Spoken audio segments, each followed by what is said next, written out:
Iran से जंग का असर अब साफ अमेरिका और इजराइल पर दिख रहा है। जी हां, दबाव में दिख रहा है अमेरिका और डोनाल्ड ट्रंप ने इसी दबाव के चलते रूस के सदर व्लादिमीर पुतिन से भी फोन पर बात की और उनसे एक तरह से मदद मांगी है। तो जिस तरह से ताबड़तोड़ इस जंग के बीच में अमेरिका के सदर डोनाल्ड ट्रंप ने रूस के सदर व्लादिमीर पुतिन से बात की है, कहीं ना कहीं यह दिखाता है कि डोनाल्ड ट्रंप यानी अमेरिका एक तरह से दबाव में है और इसी दबाव की वजह से डोनाल्ड ट्रंप को मजबूरी में रूस को एक तरह से रूस के सदर व्लादिमीर पुतिन को फोन करना पड़ा है, क्योंकि डोनाल्ड ट्रंप और पुतिन के रिश्ते बहुत अच्छे नहीं हैं और चाहे वो तेल के मामले को लेकर हो, पेट्रोलियम को लेकर हो या दूसरी और भी चीजें हैं। तो ऐसे में अब डोनाल्ड ट्रंप का इस जंग के बीच में पुतिन को फोन करना कहीं ना कहीं यह दिखाता है कि डोनाल्ड ट्रंप ने बहुत मजबूरी में अब रूस के सामने एक तरह से हाथ फैलाए हैं, क्योंकि मशरिक़ वस्ता में ईरान और अमेरिका इजराइल के दरमियान बढ़ती हुई जंग ने आलमी सियासत को हिलाकर रख दिया है। और इस कशीदगी के दौरान ऐसी रिपोर्ट सामने आई है कि अमेरिकी सदर डोनाल्ड ट्रंप ने रूस के सदर व्लादिमीर पुतिन से राब्ता किया ताकि सूरत हाल को कंट्रोल में किया जा सके और मदद हासिल की जा सके। इस पेशरफ्त ने दरअसल कई सवालात खड़े किए हैं कि क्या वाकई अमेरिका अब ईरान के सामने दबाव में आ गया है और उसे रूस की मदद की जरूरत पड़ गई है। क्योंकि अब मौजूदा जंग की जो सूरत हाल है उसे देखिए तो ईरान और इजराइल के दरमियान हालिया हमलों के बाद पूरा मशरिक़ वस्ता एक बड़े तसादुम के खतरे से दो चार है। ईरान की जानिब से मिसाइल और ड्रोन हमले लगातार किए जा रहे हैं। इजराइल और अमेरिका की फजाई कार्रवाइयां भी जारी हैं और इसके अलावा खलीजी ममालिक में सिक्योरिटी अलर्ट है। और इस सूरत हाल ने पूरे इस रीजन को, पूरे इस खित्ते को एक इलाकाई जंग के दहाने पर एक तरह से लाकर खड़ा कर दिया है।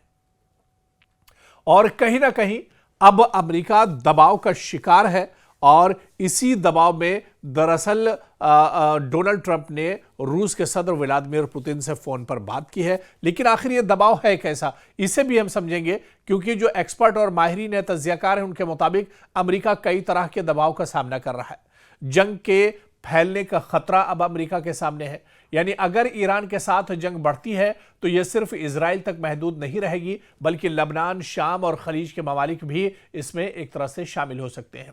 आलमी मईशत पर, कारोबार और तिजारत पर भी इसका असर पड़ रहा है। खलीज में कशीदगी बढ़ने से आप देखिए कि तेल की सप्लाई मुतासिर हुई है। अबनाए हुर्मुज पर ईरान की पाबंदी से अमेरिका के हाथ पैर एक तरह से कट गए हैं। अमेरिका के साथ साथ पूरी दुनिया में तेल का बड़ा बहरान एक तरह से पैदा हो गया है।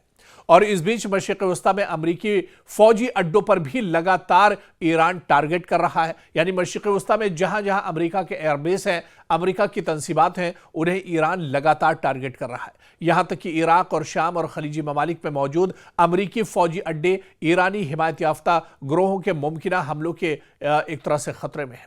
और इस बीच ट्रंप ने रूस के सदर व्लादिमीर पुतिन से राब्ता किया ताकि ईरान में सिफारती दबाव एक तरह से डाला जा सके, जंग को मजीद फैलने से रोका जा सके, मुमकिना मुज़ाकरात या सालसी की राह हमवार हो सके। और रूस ईरान के साथ करीबी ताल्लुकात दरअसल रखता है, इसलिए मास्को इस बहरान में अहम सालिस का किरदार भी अदा कर सकता है, क्योंकि रूस इस बहरान में तीन तरीकों से बड़ा किरदार अदा कर सकता है कि ईरान और अमेरिका के दरमियान सिफारती रास्ता पैदा कर दे, जंग को इलाकाई सतह पर फैलने से रोकने में भी मदद कर सकता है रूस, और मशरिक़ वस्ता में अपने सियासी असर और रसूख को मजीद मजबूत कर सकता है रूस, क्योंकि अब इस जंग के जो असरात हैं वो एक तरह से आलमी पैमाने पर पड़ रहे हैं। ईरान इजराइल जंग ने आलमी ताकतों के दरमियान भी नई सफबंदी पैदा कर दी है। अमेरिका और इसके इत्तेहादी, ईरान और इसके इलाकाई इत्तेहादी, रूस और चीन जो सिफारती किरदार अदा करने की कोशिश कर सकते हैं। तो कहीं ना कहीं इन सब का दरअसल बहुत अहम किरदार है और इसी वजह से समझा जा रहा है कि इस जंग के बीच में कहीं ना कहीं अमेरिका और इजराइल दबाव का शिकार हैं। ऐसे में अमेरिकी सदर डोनाल्ड ट्रंप ने रूस के सदर व्लादिमीर पुतिन से बात की है। जंग के जो मौजूदा हालात हैं उन्होंने एक दूसरे से शेयर किए हैं और कहीं ना कहीं अब अमेरिका यह चाह रहा है कि रूस इस जंग में सालसी का किरदार अदा करे, रूस भी अमेरिका पर दबाव बनाए और ईरान पर दबाव बनाए और ईरान से यह कहे कि जंग अब यहां पर एक तरह से रोक देनी चाहिए। लेकिन दूसरी तरफ देखिए कि रूस भी यह समझ रहा है कि ईरान दरअसल अब इस जंग से हटने वाला नहीं है।